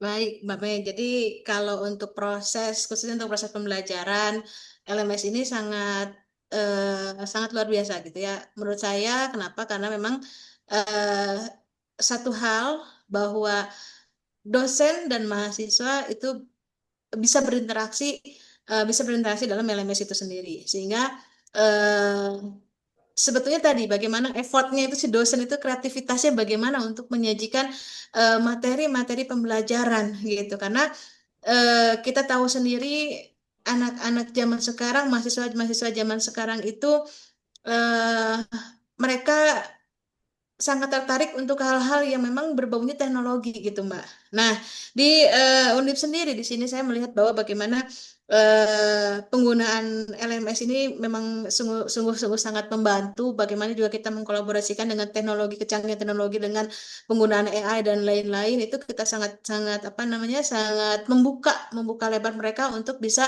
berinteraksi dan bisa memanfaatkan hal itu semua untuk perkuliahan. Nah, jadi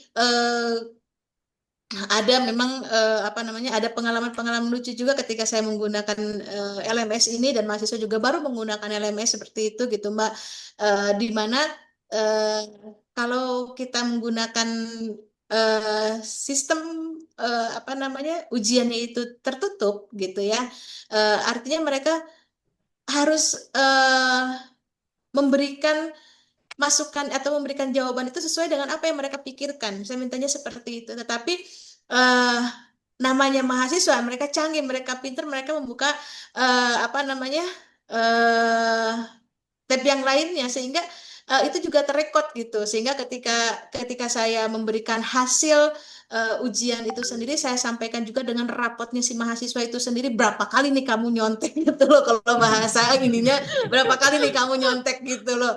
Dan mereka semua di situ agak shock juga gitu, karena memang tidak ada informasi sebelumnya, dan memang ini menjadikan satu apa namanya, satu hal yang memang bagaimana nih dia bisa bisa apa namanya, mahasiswa juga bisa bersungguh dengan menggunakan LMS ini, bukan tadi seperti yang tadi hanya memindahkan perkuliahan ke layar saja gitu hanya, tetapi pembelajaran ini harus tetap berjalan. Dan memang seperti tadi yang disampaikan, kalau untuk dosen ya pasti memang apa namanya, eh, ininya banyak yang harus diisi terlebih dahulu, kita mau apa, memasukkan materi dan segala macam. Kalau tapi kalau untuk mahasiswa ya lebih mudah, tetapi juga kita bisa bisa melihat di situ, karena kalau yang paling mudah itu ketika kita bisa eh, hasil dari ujian ini bisa kita langsung input nilainya, kita bisa langsung publish, sehingga anak-anak juga bisa, mahasiswa juga bisa melihat berapa sih gitu.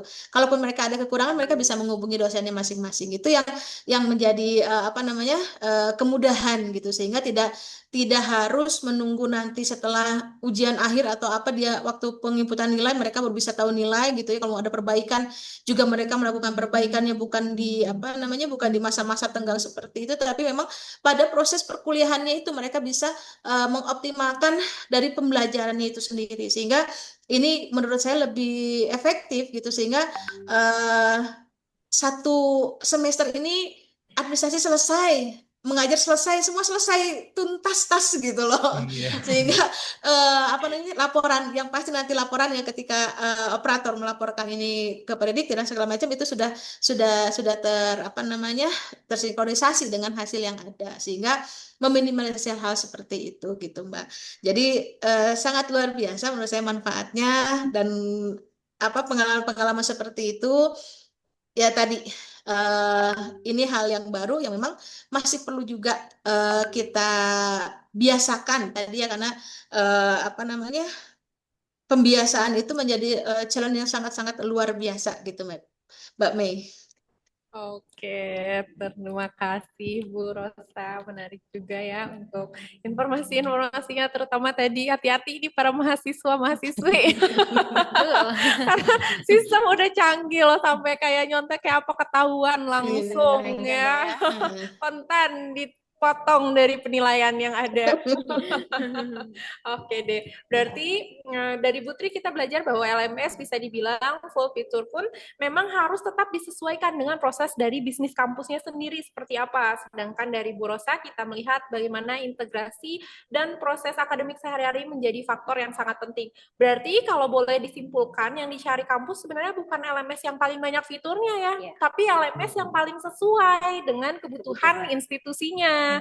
Oke, selanjutnya kita next nih ke pembahasan yang mungkin ditunggu, tapi ini takut tidak sesuai harapan, karena di sini juga kita sharing-sharing insight aja berdasarkan diskusi, bukan proses demonstrasi atau apapun. Kita cuma saling sharing tentang penggunaan aja nih di sini. Kalau tadi kita banyak membahas bagaimana mengurangi beban administratif melalui sistem yang terintegrasi, sekarang saya ingin membahas tantangan lain yang juga cukup menyita waktu dosen, yaitu mempersiapkan materi pembelajaran. Oke, di next slide coba.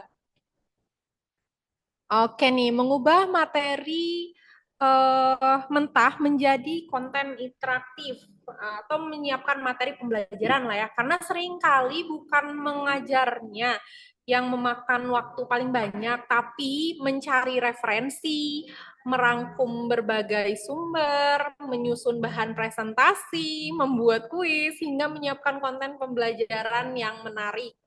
bagi mahasiswa, dan beberapa tahun terakhir AI mulai banyak membantu proses tersebut. Oke, nah dari sini nih mungkin saya pengen lihat nih dari Butri, saya lihat-lihat ini Ibu memang cukup aktif memanfaatkan berbagai teknologi pembelajaran digital. Kalau saat ini ada dosen yang baru ingin mulai memanfaatkan AI untuk mendukung proses mengajar, bagian mana yang menurut Ibu paling bisa menghemat waktu, atau sekarang tuh yang paling membantu dan paling powerful menurut Ibu untuk menyiapkan materi ajar melalui AI itu sistemnya seperti apa sih, Bu Tri? Mungkin bisa di-share tips dan triknya ke rekan-rekan yang saat ini hadir. Silakan, Bu. Baik, saya banyak sebenarnya yang memang menggunakan AI. Kita harus ya, jangan anti sama AI, tapi kembali lagi kita harus bijaksana dalam menggunakan AI, ya kan? Jadi kalau AI itu semakin kita bisa bayar, maka dia semakin banyak bisa melaksanakan tugas-tugas dari kita ya. Di sini kan keahlian kita menggunakan prompt ya. Jadi ada yang namanya prompting. Nah, tentu kalau nggak berarti bahwa kalau kita nggak langganan kita tidak bisa menggunakan, bisa. Jadi misalnya kalau Anda memiliki Bapak dan Ibu sekalian di sini memiliki account Google, ya Google itu dia menyediakan banyak sekali tuh sarana untuk AI. Katakan misalnya Gemini, ya, Gemini itu kan dia semacam ChatGPT misalnya ya kan. Nah kita suruh apa aja dia bisa gitu. Saya pernah misalnya mengajarkan juga yang namanya features atau layanan dari Gemini untuk mengajar. Waktu itu ada PKM ya, pengabdian kepada masyarakat, ke UKM. Jadi UKM itu mereka diminta membuat, kan mereka mau jualan, maka dia pengen bikin dong apa sih poster atau apa yang menunjukkan misalnya nih lagi ada promosi atau apa gitu. Nah tentu di sini kalau Gemini itu biasanya saya kalau mau menggunakan itu saya kasih dasarnya gitu ya. Katakan misalnya kita menyuruh dia membuat poster, maka harusnya dia udah dikasih data atau dia disuruh bikin ayo create misalnya data. Katakan misalnya profil customer atau pelanggan di daerah mana gitu yang suka apa gitu. Nah nanti dia keluar tuh dengan data, dari situ baru kita bilang tolongin dong bikinin poster untuk produk apa misalnya. Nah itu Gemini. Nah kalau dosen kan pasti kan concern sama bikin slide misalnya kan. Nah ini ada nih di Google yang lumayan powerful dan saya memperhatikan dari masa ke masa itu dia sekarang udah makin canggih. Ada yang namanya Notebook LM. Jadi kalau Anda pergi ke Google account Anda itu kan ada apa sih namanya, dia punya selain ada G Drive, ada G Form segala macam, maka akan ada Notebook LM. Nah Notebook LM sekarang ini dia udah makin pinter tuh bikin slides. Jadi kalau misalnya Anda nggak punya waktu ya kan untuk membuat slide, tapi kembali lagi yang saya katakan Anda harus bijaksana. Memang dia bisa disuruh bikin apa aja. Nah tantangannya adalah ketika Anda harus mengoreksi, maka dia bisa aja kan ngambil source dari mana-mana, kemudian dia juga bisa nipu Anda loh. Ya dia bisa banget tuh, tricky. Nah caranya supaya akan lebih lebih terarah, maka Anda harus pakai source gitu. Anda bisa tambahin tuh di dalam tampilannya si Notebook LM, dia akan sediakan misalnya Anda minta tolong dibuatkan slide gitu. Nah Anda nanti dia akan keluarin tuh di tampilannya kamu mau kasih source apa gitu. Kembali lagi Anda juga nggak boleh masukkan semua source ya, karena kan ada hak ciptanya. Jadi source apa yang bisa Anda masukkan, jangan sampai nanti kita suatu saat dituntut ya oleh siapa, oleh publisher yang dia nggak mau source-nya dimasukin ke dalam AI itu. Jadi kira-kira AI yang source yang memang sudah bisa diakses secara umum, jadi boleh dimasukkan. Jadi kayak misalnya Anda emang punya katakan buku teks atau teks yang memang bisa diakses secara umum, maka Anda masukkan di situ. Jadi nanti akan ada keluarannya, Anda bilang gitu kan misalnya tolong dong buatkan slide berapa halaman misalnya, kemudian tentang apa gitu yang sesuai dengan dokumen ini. Kemudian Anda juga bisa misalnya bilangin, jangan seenak-enaknya kamu ngedesain ya, nanti desainnya tuh bisa yang serah dia gitu. Nah, misalnya Anda mau desainnya itu, aku nggak mau yang backgroundnya gelap, aku nggak mau yang terlalu banyak fancy, misalnya kayak elektrik gitu ya. Nah, saya mau yang lebih natural, atau yang plain, atau yang sederhana, atau apa. Nah, itu dia bisa dimintakan gitu. Jadi kita harus membuat prompt yang lebih rinci gitu. Jadi tentang apa, source-nya ada di mana, kemudian tampilan seperti apa gitu. Nah, dari situ nanti akan keluar kan kayak apa gitu. Nah, nanti akan Anda dapatkan tuh slide-nya. Cuma memang kalau terlalu banyak pasti dia akan, kalau yang berbayar gitu, dia pasti akan sesuai perintah. Tapi kalau nggak berbayar, mungkin slide-nya itu jumlahnya nggak sampai 20 tuh, nggak sampai gitu, paling ya banyak 15 slides atau mungkin kurang dari itu gitu. Dimana-mana kalau bayar maka Anda akan dapat yang lebih gitu ya. Nah, itu kalau Anda membuat slides. Anda bisa juga create videos ya, bikin video menggunakan AI. Tapi kembali lagi, berarti Anda harus masukkan ada yang namanya avatar atau apa gitu ya. Nah, ada misalnya AI Magic School. Nah, kalau Magic School tapi dia nggak sampai gerak gitu ya, ada suara tapi nggak ada gerak. Nah, kalau mau yang ada gerak itu hygiene, tulisannya tuh HEYGEN gitu.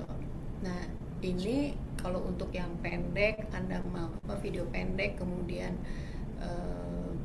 ya biasanya pendek ya, itu Anda masih bisa pakai yang gratis gitu. Tapi biasanya kalau memang Anda mau dedicated gitu kan, katakan kalau di Universitas Sampurna kita udah memang kalau pre-class itu harus ada tuh video yang dibawakan oleh si lecturernya, si dosennya, maka kita harus pakai yang berbayar, jadi kita langganan.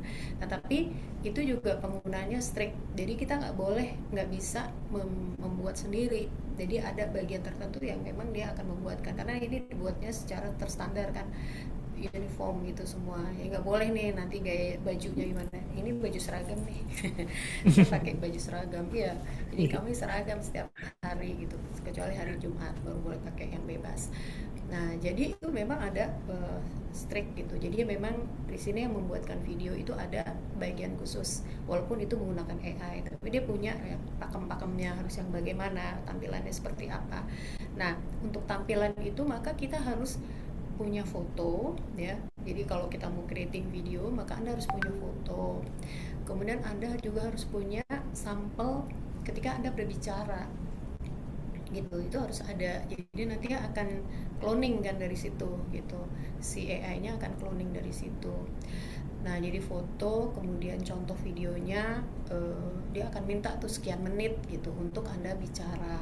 Jadi nanti dari situlah si AI akan cloning. Nah, Anda ngomong aja gitu seperti biasa kalau Anda ngajar, kayak apa, ada gerakan, ada apa, jadi jangan berdiri diam gitu. Nah, baru dari situ nanti setelah slide-nya ada gitu kan, tapi generating video kan bukan dari AI yang sama. Kemudian untuk bikinkan sebelum dia tayang jadi video harus ada script, narasinya gitu. Jadi Anda cerita apa tuh harus ada narasinya. Nah, narasi di sini juga bisa ditolong oleh si AI. Jadi apakah Anda mau minta pakai tadi notebook LM-nya juga masih bisa digunakan gitu, atau si Gemini juga boleh gitu. Atau misal kalau Anda pakai Microsoft Office kan ada Copilot ya. Di setiap Microsoft tuh ada Copilot. Nah, itu Copilot juga kita bisa pakai sebenarnya. Jadi Copilot juga bisa untuk macam-macam tuh, minta dibikinin slide juga bisa gitu pakai Copilot. Jadi Anda tinggal bandingkan nanti mana sih yang kira-kira Anda lebih suka atau memperkaya malahan gitu, yang mau Anda pakai gitu loh. Nah, biasanya kalau saya misalnya nih dari notebook LM saya udah oke gitu ya, kadang kan mau yang lain lagi bosan gitu misalnya atau apa. Oke, misalnya kita pakai notebook LM, dari sana terus kita bikinin script, si Copilot itu dia bisa cepet tuh ya, Copilot aja kali. Nah, jadi nanti dia akan bikinin skrip. Itu juga dia nanti gini, bikinin panjang gitu, ih panjang banget orang, apa sih, token buat hygiene itu kan terbatas cuman berapa menit misalnya. Nah, maka kita bisa minta bikinin yang lebih singkat atau brief script gitu. Kita bisa bilangin misalnya untuk pembicaraan berapa detik gitu, itu ada gitu. Jadi sebenarnya kita udah difasilitasi banyak sekali, sehingga nantinya itu resources buat mahasiswa itu jadi banyak banget gitu. Mereka bisa nggak sempet baca, oke lah gitu, ini buat pendahuluan Anda lihat video kan cuman 2 menit, 3 menit, 7 menit misalnya, paling lama juga 5 menit gitu, tapi mungkin kita potong-potong ada berapa video gitu. Nah, ini tentunya akan membantu mereka ketika mereka ada di dalam kelas, itu mereka udah lebih terisi gitu kepalanya. Jadi diskusinya juga lebih enak. Kita nanti bisa lebih maksimal. Mereka sendiri pada waktu nanti discussion juga mereka boleh dong menggunakan AI. Hanya kembali lagi, kita punya pagar gitu. Nanti kamu boleh pakai AI sampai berapa. Kalau di universitas kami kita batasin AI-nya maksimum 20% gitu. Penggunaan AI itu kita harus tahu kan nanti di apa namanya, kembali lagi kita menggunakan teknologi lagi untuk ngeliatin dia udah pakai AI-nya berapa banyak, nggak boleh lebih dari itu, seperti itu. Termasuk kayak misalnya tadi isu mengenai mencontek, itu sebenarnya juga ada tuh alatnya untuk blocking. Kamu kalau pergi dari tempat lain itu langsung ke blok, nggak bisa kemana-mana kamu gitu. Gitu, itu mungkin yang bisa saya sampaikan. Oke, oke. Terima kasih banyak Putri. Jadi Sama-sama. jangan lupa ini rekan-rekan peserta yang hadir sekarang di notes ya tipsnya untuk penggunaan pemanfaatan AI karena memang sangat membantu dan juga itu sih harus lebih bijaksana untuk penggunaannya ya. Oke, mungkin selanjutnya nih kita mau minta informasi juga dari Bu Rosa.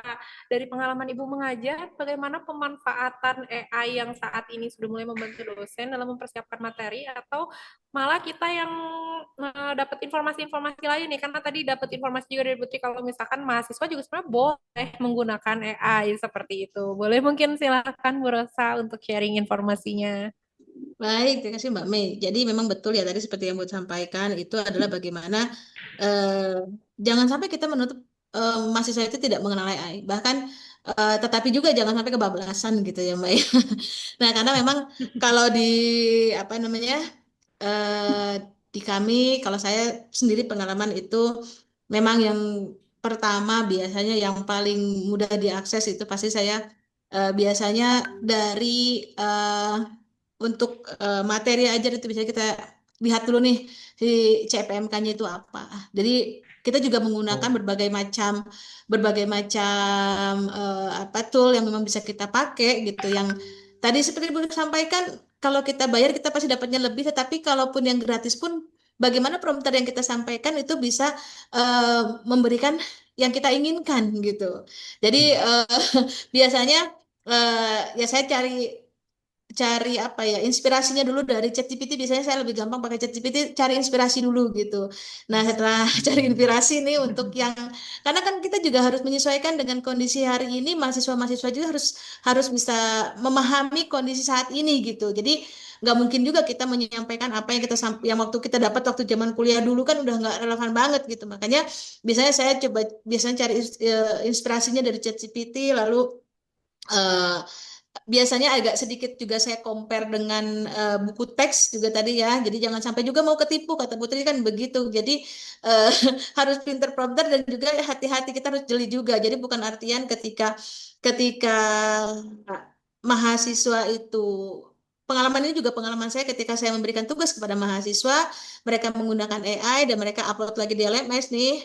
eh, saya hanya meminta ke mahasiswa itu adalah untuk mengulang apa yang dia upload tadi gitu. Bahkan sampai itu pun mereka tidak paham. Makanya saya mencoba mencoba apa namanya melihat bahwa eh, pembelajaran ini bukan memudahkan kalian itu jadi mudahnya seenak sendiri gitu.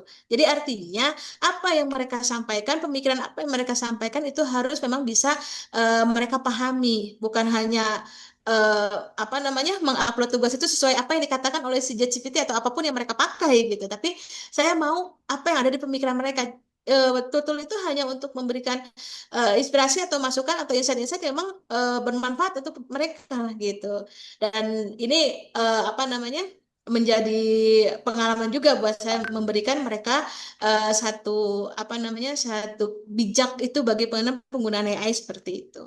Nah, tadi dari buku teks, artikel ilmiah yang coba saya compare, biasanya ya tadi kalau untuk penggunaan slide saya masih memanfaatkan juga dari apa namanya Gamma atau Canva yang memang secara ini Canva paling paling mudah untuk digunakan gitu ya. Kalau Gamma lebih mudah lagi. Ada juga tadi apa namanya dari notebook LM itu juga memang saya gunakan karena di notebook LM ini menyediakan referensi-referensi yang cukup banyak gitu sehingga kita bisa tadi tapi tetap jadi kita juga harus tetap mengkontrol mana nih yang memang sesuai dengan kita gitu. Nah itu juga untuk apa namanya tadi membuat video-video singkat kita bisa menggunakan biasanya saya menggunakannya kalau nggak Synthesia ataupun Hygein tadi gitu ya. Itu dipakai karena memang untuk biasanya mahasiswa-mahasiswa yang baru ini mereka yang semester awal itu mereka lebih suka interaksinya tidak langsung eh, diskusi ceramah, tapi mereka harus apa ya, harus ada pengenalan yang lebih lebih terbuka dulu gitu. Jadi karena memang eh, mereka melihat profesi dosen itu seperti apa sih gitu ya.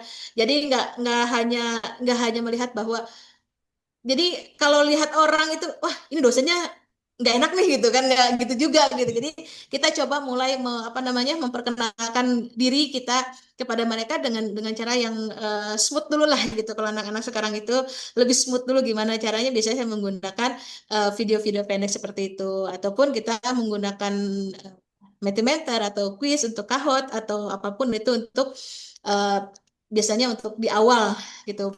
Eh, apa ya namanya mensinergikan lah dengan mahasiswa-mahasiswa itu sendiri sehingga ini apa namanya bisa menjadi satu kolaborasi yang apa ya yang luar biasa lah menurut saya gitu tadi apa namanya eh, tapi tadi bahwa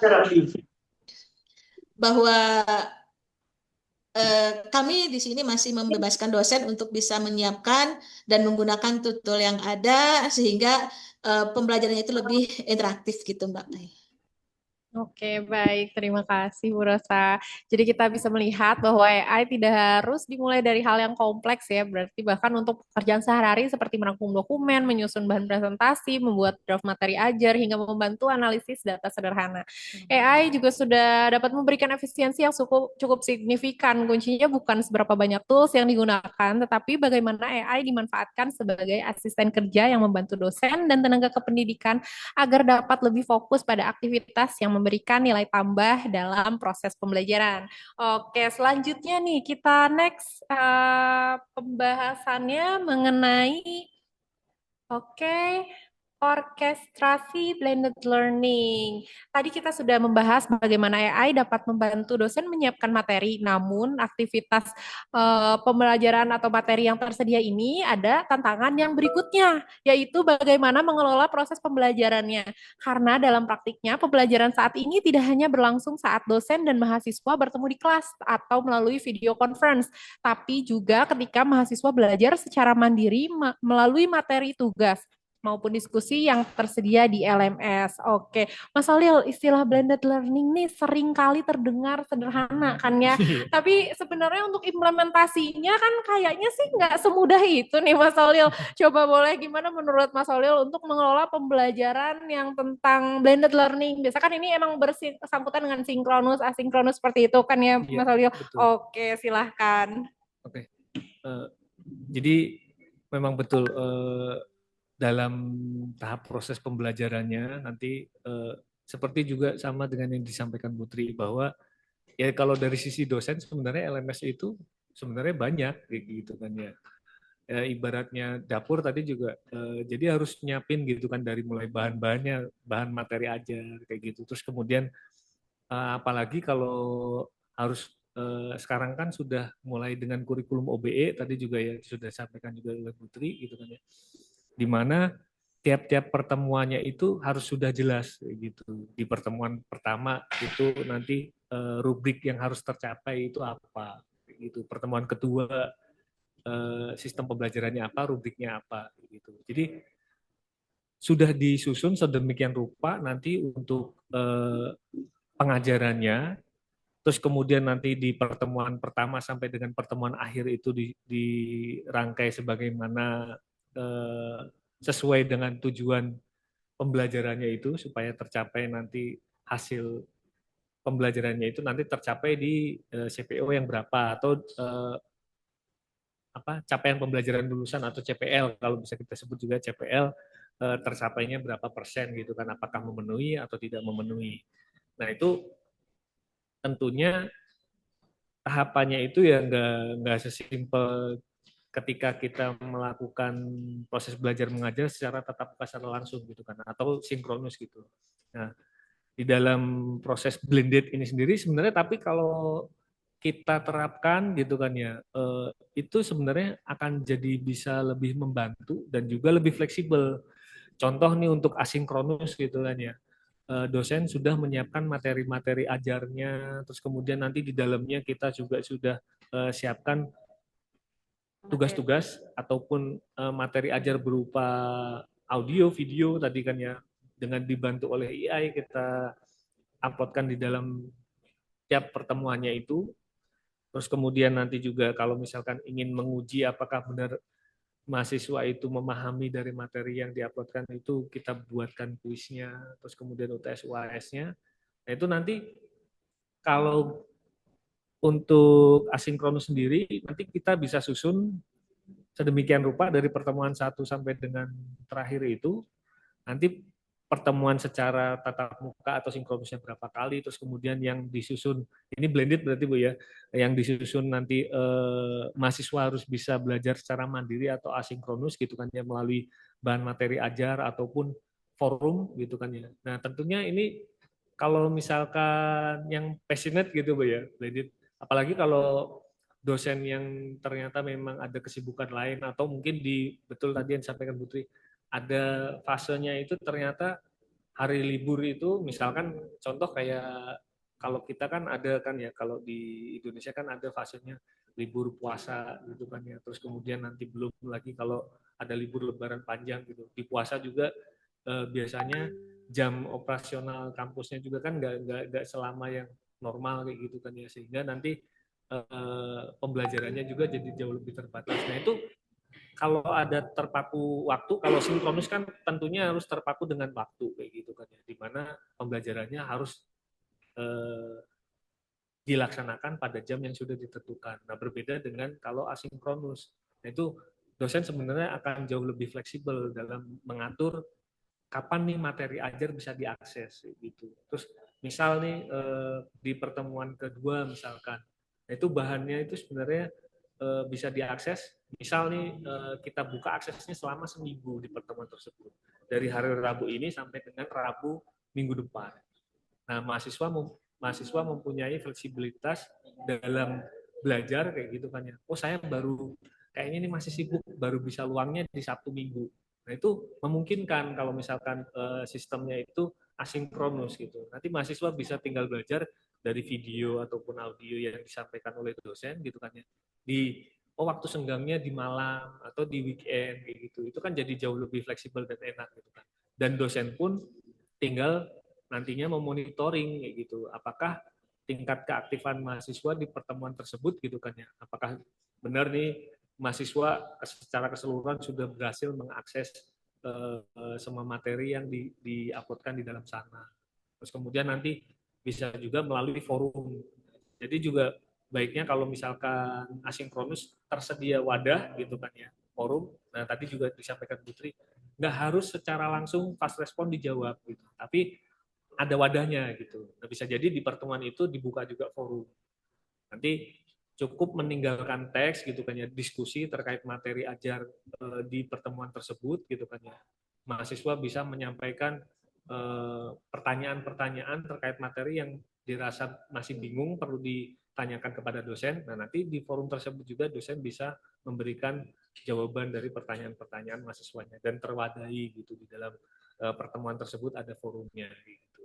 Nah, ketika forum juga menjadi prasyarat keaktifan juga nanti bisa dicek juga, oh ternyata memang di dalam forum tersebut mahasiswanya aktif kayak gitu. Atau nanti ada kuis untuk memastikan benar-benar semua materi yang disampaikan itu sudah dipahami oleh mahasiswa. Nah, itu juga jadi salah satu bagian juga. Kalau misalkan secara sinkronus kan kita bisa nanya langsung udah paham belum kayak gitu kan ya. Tapi kalau misalkan secara asinkronus kan kita bisa memastikan dari misalkan tugas ataupun kuis gitu kan ya yang ada sudah disusun gitu kan ya di dalam pertemuan di dalam LMS di pertemuan 1 sampai dengan terakhir gitu. Jadi ya bagusnya sih kalau misalkan LMS ya bisa mendukung blended learning seperti ini ya Bu ya, baik itu nanti pertemuannya itu berlangsung secara sinkronus ataupun asinkronus gitu. Seperti itu sih Bu. Oke. Coba ya, kita lihat juga berarti dari sisi implementasi sistem nih, bagaimana LMS dapat membantu dosen dengan aktivitas-aktivitas tersebut. Saya mau minta pendapatnya Mbak Ima, atau mungkin bisa di-share informasi yang Mbak Ima punya nih terkait sistem yang LMS ini sediakan, gimana sih cara untuk mengakomodir kebutuhan dari aktivitas-aktivitas tersebut. Oke, silakan Mbak Ima. Izin ya Bapak Ibu, mungkin sebelumnya saya share screen dulu ya.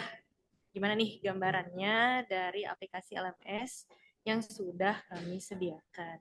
Kalau secara umum seperti yang sudah disampaikan Pak Holil tadi begitu ya, kebutuhan pembelajaran asinkronus atau sinkronus itu sudah mendukung gitu ya dari aplikasi kami. Seperti yang sudah Bu Rosana sampaikan juga di awal begitu ya, untuk kebutuhan LMS ini juga sudah mendukung gitu ya dan mengakomodir kebutuhan di kampus. Mulai dari pembelajaran melalui Zoom ataupun Google Meet ataupun pembelajaran secara online dan daring begitu.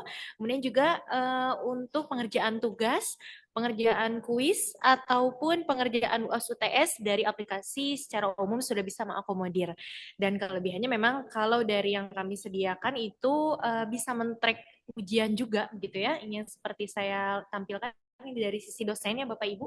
Jadi kalau misalkan dilihat, ini per hari bisa men-track apakah dosen tersebut mengajar di berapa mata kuliah, di kelas mana, begitu ya. Kemudian juga ada beberapa keterangan juga di sini begitu ya, yang tidak perlu lagi dosen klik ke menu kelas, kehadiran, nilai, bank soal ataupun bantuan karena dari dashboard atau halaman awalnya sendiri itu sudah memperlihatkan informasi yang dibutuhkan oleh dosen tersebut seperti itu. Jadi secara sistem itu sudah bisa mengakomodir. Oke, kalau misalkan dilihat lebih detail ya, nah ini kalau dari sistem yang kami sediakan memang dari beberapa pertemuan yang sudah disampaikan Pak Holil juga bahwa dari sistem itu perlu mengakomodir untuk pembelajaran secara online mulai dari pengisian atau pengumpulan tugas, mendownload materi atau misalkan syarat absensinya itu berdasarkan unduh materi atau pengerjaan tugas. Nanti dosen bisa langsung tambahkan keterangannya di sini. Untuk menambahkan RPS atau silabus gitu ya, barangkali nanti ketika mahasiswanya sudah KRS mau mengetahui dulu per pertemuannya itu ada tema atau pembelajaran apa saja itu bisa langsung dilihat di sini. Ya, secara umum memang sudah mengakomodir dan diharapkan dari kampus-kampus atau mitra yang sudah gunakan itu sudah bisa memenuhi kebutuhan tersebut. Seperti itu. Barangkali nanti Bapak Ibu juga ingin mengetahui juga gitu ya seperti apa aplikasi yang kami sediakan juga nanti bisa langsung kontak ke tim seperti itu. Mungkin itu Mbak Medi dari saya. Terima kasih. Menarik sekali ya. Jadi memang blended learning ini bukan hanya untuk menggabungkan pembelajaran online dan tatap muka berarti ya, tapi bagaimana seluruh aktivitas pembelajaran baik yang sinkronus maupun asinkronus dapat berjalan terlaksana dengan baik dalam satu sistem ya. Oke. Dan terintegrasi. Oke. Dengan demikian mungkin dosen jadi tidak perlu berpindah-pindah platform kan. Mahasiswa juga memiliki pengalaman belajar yang mungkin lebih memudahkan. Lebih simpel. Iya, bisa diakses dimanapun asalkan ada internet Mbak Medi tapi. Oh iya, Siap. Iya, Oke. Malah lebih enak ya kayak pakai Betul. internet, kita bisa dimanapun kan untuk Betul. bukanya. Bahkan nggak perlu di kelas perkuliahan atau di gedung kampus langsung gitu, karena ini Mm-mm. bisa diakses melalui HP ataupun laptop gitu ya, barangkali nanti mahasiswa ataupun dosen mau tambahkan keterangan sudah bisa langsung di sana. Aduh, kita Menggiurkan sekali, Mbak iya, Medi, betul? benar ya. Jadi agak-agak gimana kita sebagai WFO. Mahasiswa aja sekarang udah apa Bisa ya? dari rumah begitu Iya, ya, dari LFA jarak jauh. kayak Ya, Pak, learning from betul. anywhere ya. Ya. Oke, mungkin kita udah sampai nih ke penghujung acara ya. Jadi Bapak dan Ibu, dari diskusi kita hari ini ada satu hal yang menurut saya sangat menarik nih. Jadi ketika berbicara tentang transformasi digital AI maupun LMS, fokusnya seringkali tertuju pada teknologi. Padahal pada akhirnya yang paling penting bukan teknologinya, melainkan orang-orang yang menggunakannya. Dosen tetap menjadi aktor utama dalam proses pembelajaran. AI juga tidak menggantikan dosen, LMS tidak menggantikan dosen, juga keduanya hadir untuk membantu dosen mengajar lebih efektif, berinteraksi lebih baik dengan mahasiswa, dan memiliki lebih banyak waktu untuk fokus pada hal-hal yang benar-benar memberikan dampak bagi pembelajaran. Di sisi lain, kita juga tidak boleh melupakan peran para operator yang tadi ya, mengelola akademik, karena memang setiap hari memastikan data tersebut, proses, dan layanan akademiknya berjalan dengan baik. Karena itulah kami meyakini bahwa Bapak, Ibu dosen, dan operator adalah pahlawan pendidikan sekaligus pahlawan data, sesuai tadi yang di slide pertama ya. Mereka yang memastikan proses belajar berjalan, kualitas pendidikan terjaga, dan informasi akademik dapat dikelola dengan baik untuk mendukung pengambilan keputusan di kampus. Semoga diskusi hari ini dapat memberikan inspirasi dan ide-ide baru yang bisa diterapkan di institusi masing-masing, baik dalam pemanfaatan AI, LMS, maupun strategi pembelajaran digital secara keseluruhan. Sekali lagi nih, terima kasih kepada Bu Tri, Bu Rosa, Mas Holil, Mbak Ima, yang hari ini bisa sharing insight yang luar biasa pada pagi hari ini. Nah, setelah sesi diskusi ini, kita akan masuk ke sesi tanya jawab, tapi mohon maaf karena keterbatasan waktu, kita cuma buka satu aja nih tanya jawabnya, karena setelah ini juga kita masih ada sesi kuis untuk beberapa orang pemenang. Oke, mungkin bisa di-share atau mau langsung dimunculkan untuk ada peserta yang ingin bertanya terkait materi yang disampaikan hari ini. Kita buka satu aja untuk sesi pertanyaannya. Silahkan Bapak Ibu jika ada yang ingin menanyakan mengenai berdiskusi mengenai materi yang sudah disampaikan saat ini. Oke. Kita lihat mungkin ada.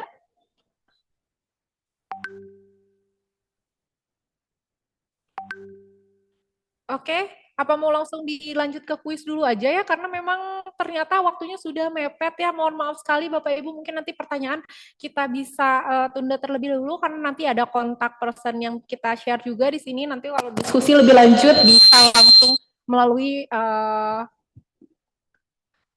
media tersebut. Oke, baik Bapak Ibu, kita sudah sampai di penghujung acara, namun sebelum benar-benar selesai, saatnya kita masuk ke sesi yang paling ditunggu-tunggu, yaitu kuis interaktif berhadiah. Silahkan siapkan smartphone Bapak Ibu dan lakukan scan pada layar QR code yang tersedia.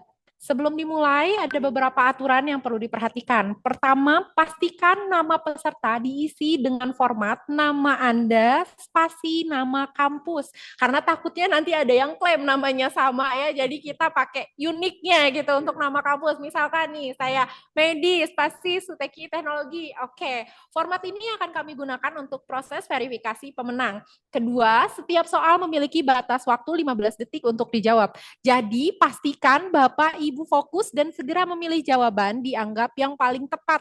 Jadi ini nanti ketiganya juga jangan lupa klik tombol submit setelah menjawab setiap soal agar jawaban dapat tercatat oleh sistem. Dan juga yang tidak kalah penting adalah ada 3 orang pemenang terbaik yang akan mendapatkan hadiah menarik dari Suteki Teknologi.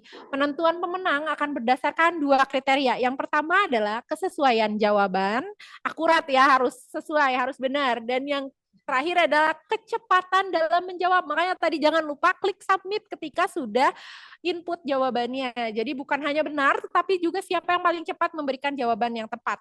Pastikan koneksi internet Bapak Ibu stabil dan jangan keluar dari halaman kuis selama permainan berlangsung. Kalau semuanya sudah siap, mari kita mulai kuisnya dan semoga menjadi salah satu dari 3 pemenang hari ini. Selamat bermain dan semoga beruntung. Oke. Sudah muncul di layar Bapak Ibu ya, ada sudut Civitas Suteki Insight Quiz. Oke, bisa dimulai tim. Nah, oke, jangan lupa tadi formatnya ya Bapak Ibu, nama, spasi, nama kampus. Oke, silahkan ikut. Ibu Tri Bu Rosa juga kalau mau ikut lagi silahkan. Oke, sudah ada beberapa yang bergabung. Kita tunggu sampai beberapa detik lagi. Ayo Ibu Bapak, kita ditunggu sampai mungkin 10 detik lagi. Saya hitung mundur. 10, 9, 8, 7, 6, 5, 4, 3, 2, 1. Oke, silahkan dimulai. Oh, sudah lumayan langsung banyak ya. Oke. Pertanyaan nomor 1. Apa kunci utama agar LMS tidak hanya menjadi tempat setor tugas bagi dosen dan mahasiswa? Ayo pilih dari salah satu yang paling benar, Bapak Ibu, dari keempat jawaban tersebut. Silakan, waktunya tinggal 5 detik lagi. 3, 2, 1. Oke, next question. Oh, lumayan ya, banyak juga yang benar nih. Ayo, ada 20, berapa ini? 29 ya. Oke, sip. Semangat lagi, jangan lupa ada beberapa pertanyaan lagi. Ayo, next-nya silakan.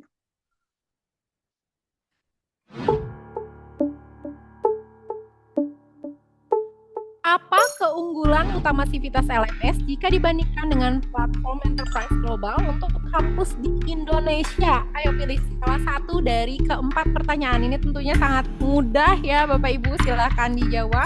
Waktunya sebentar lagi. 3, 2, 1. Oke, masih tersisa 2 pertanyaan. Oh, hebat. Sudah lumayan banyak ya di sini juga yang sudah menjawab dengan benar. Oke, selanjutnya tim di pertanyaan nomor 3. Sejak tahun berapakah Suteki Teknologi konsisten menjadi mitra transformasi digital bagi perguruan tinggi di Indonesia? Ini kayaknya yang tahu-tahu aja ya. Ayo, kita yang belum tahu tebak aja dulu. Nanti setelah ini baru tahu jawaban benarnya. Oke, 3, 2, 1. Time's up. Oh, Suteki sudah lama Bapak Ibu. Oke, selanjutnya pertanyaan terakhir. Apa keunggulan utama dari ekosistem solusi yang ditawarkan oleh Suteki Teknologi? Ini harusnya lebih mudah dari yang tadi ya. Oke, silakan dijawab aja oleh Bapak Ibu. Oke, saya penasaran siapa yang menangnya. 3, 2, 1. Oke. Wah, hebat. Benar semua, keren banget sekarang Bapak Ibu di sini. Oke, sekarang waktunya kita cari tahu siapa nih pemenang hari ini. Untuk 3 orang pemenang. Oke, deg-degan. Ya, ada siapa ini? Sebagai pemenang nomor 1 dan nomor 2-nya kita mungkin akan informasikan di Instagram milik Suteki. Jadi jangan lupa untuk follow Instagram Suteki Tech untuk informasi pemenang kuis hari ini. Baik. Oke. Bapak Ibu yang kami hormati, tidak terasa kita telah sampai di penghujung acara Sudut Civitas hari ini. Terima kasih kepada seluruh praktisi dan narasumber yang telah berbagi pengalaman, wawasan, dan praktik terbaik terkait pemanfaatan LMS dan AI dalam mendukung proses pembelajaran di perguruan tinggi. Terima kasih banyak kepada Bu Tri Wismiarsi dan Bu Rosana Wulandari, Mas Holil dan Mbak Ima. Terima kasih atas diskusi yang sangat inspiratif dan memberikan banyak perspektif baru bagi kita semua. Terima kasih juga kepada seluruh peserta yang telah meluangkan waktu untuk hadir, mengikuti diskusi, mengisi asesmen mandiri, berpartisipasi dalam sesi serta mengikuti kuis hingga akhir acara. Dari diskusi hari ini kita belajar bahwa transformasi digital bukan sekedar mengadopsi teknologi baru, yang lebih penting adalah bagaimana teknologi tersebut dapat membantu dosen mengajar lebih efektif, meningkatkan keterlibatan mahasiswa, serta mendukung kampus dalam mengambil keputusan berbasis data. Kami berharap berbagai insight yang telah dibagikan hari ini dapat menjadi inspirasi dan dapat diterapkan sesuai kebutuhan di institusi Bapak Ibu masing-masing. Apabila Bapak Ibu ingin berdiskusi lebih lanjut terkait implementasi LMS, integrasi sistem akademik, maupun strategi transformasi digital di perguruan tinggi, tim Suteki Teknologi dengan senang hati siap membantu. Atas nama seluruh panitia dan Suteki Teknologi, kami mengucapkan terima kasih atas partisipasi dan antusiasme Bapak Ibu semua. Sampai bertemu kembali di Sudut Sivitas episode berikutnya dengan topik-topik menarik lainnya seputar dunia pendidikan tinggi dan transformasi digital kampus. Saya Medi selaku moderator, mohon maaf apabila terdapat kekurangan selama memandu jalannya acara. Selamat melanjutkan aktivitas, tetap sehat, dan sampai jumpa. Wassalamualaikum warahmatullahi wabarakatuh. Waalaikumsalam warahmatullahi wabarakatuh. Terima kasih Bapak Ibu semuanya. Sama-sama Mas Solim. Izin meninggalkan ruangan. Ya.